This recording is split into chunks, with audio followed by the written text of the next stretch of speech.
Eh bien, ce matin, nous sommes toujours à la Cité internationale à Lyon, à l'occasion de la deuxième internationale des gamets du monde, en compagnie de Michel Bouche. Michel Bouche, bonjour. Bonjour. Alors, vous êtes un voisin, en quelque sorte, directeur de l'interprofession des vins de Savoie, mais également de la Maison des vins de Savoie, récemment inaugurée, une très très belle maison dans la banlieue de Chambéry. Je vous remercie pour les éloges sur la maison. Effectivement, on a construit une maison des vins en Savoie il y a 3 ans maintenant. Donc, on avait besoin de cet équipement pour pouvoir aussi travailler aussi bien au niveau de la partie expérimentale que de toute la partie réception du public et dégustation des vins. Avec une cave de présentation des vins, de pratiquement tous les vins à tour de rôle. Et puis moi, j'ai été très impressionné également chez vous par le laboratoire d'analyse sensorielle. Ah oui, la salle de dégustation, pour l'appeler. C'est vrai que c'est un outil de travail qui est important pour nos professions parce qu'on a toujours besoin à la fois de déguster les vins pour les contrôles qualité, pour pouvoir apprécier ceux qui sont bons, ceux qui le sont moins et corriger les éventuelles dérives qu'il peut y avoir. Et puis surtout pour former les gens qui aujourd'hui sont soit des amateurs, soit des personnes qui travaillent dans le milieu du tourisme et qui ont besoin de beaucoup apprendre autour du vin et d'avoir des explications qui soient claires. Et pour ça, une salle de dégustation, c'est un outil indispensable. Michel Bouche, l'année dernière, c'était nos amis suisses qui étaient les présidents d'honneur du concours. Cette année, ce sont les vins de Savoie que vous représentez. Un honneur pour vous ? Ah oui, bien sûr, surtout que le gamay est un cépage qui est quand même planté en Savoie depuis longtemps et qui reste un des cépages importants pour les vins rouges de Savoie, puisqu'il représente à peu près la moitié de production des vins rouges. Ça veut dire quoi, 15%? C'est oui, près de 15% des surfaces aujourd'hui. On a 2200, 2300 hectares de vignes, 300 hectares de gamay aujourd'hui, vinifiés à la fois en vin rouge et en vin rosé. L'autre partie des 15%, c'est quoi, la mondeuse ? En rouge, c'est la mondeuse qui est le cépage rouge typiquement savoyard et ce qui nous permet d'avoir deux vins qui sont vraiment différents puisque le gamay est plutôt léger, goulayant, plus sur des arômes fruits, fraîcheur, et la mondeuse avec des arômes beaucoup plus tanniques, avec malgré tout un vin qui est peu alcoolisé au départ, mais qui a beaucoup de tanins dans le raisin, donc qui permet d'avoir des vins très structurés. Alors, on le sait, la Savoie que vous représentez ici ce matin est essentiellement connue pour ses vins blancs. Alors, je suppose que pour vous, une telle opération de médiatisation du gamay ne peut être qu'un bonheur.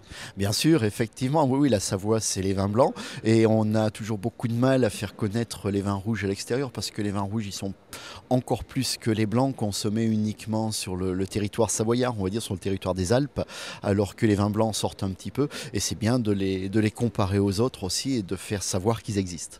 Vous voulez dire par là que dans les vins de Savoie qui regroupent non seulement la Savoie, la Haute-Savoie, mais également l'Ain, une partie de l'Isère et puis peut-être un petit bout de Jura, il n'y a pas de gamay ?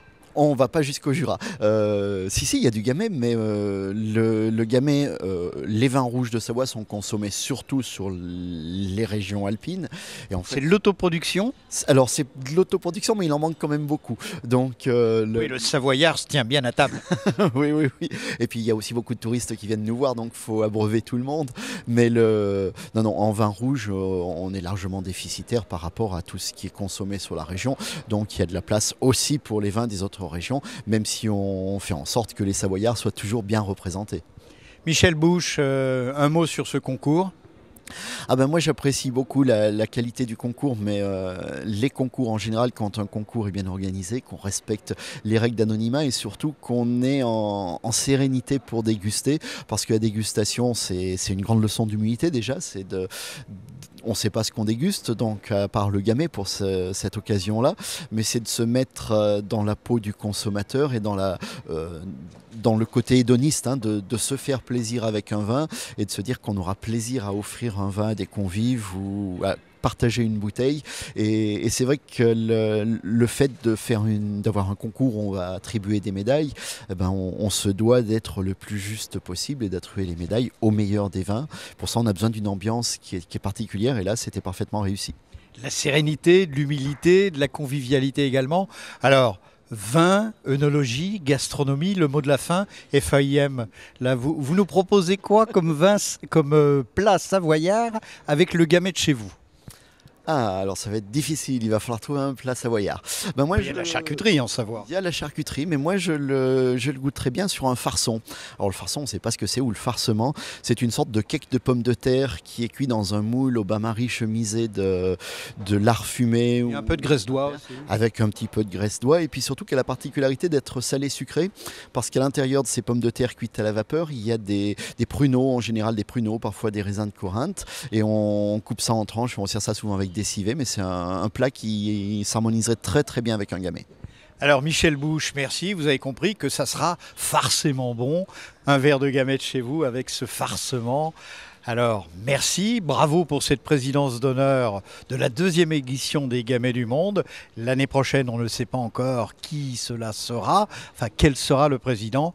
Merci, bon retour en Savoie et beaucoup de fraîcheur.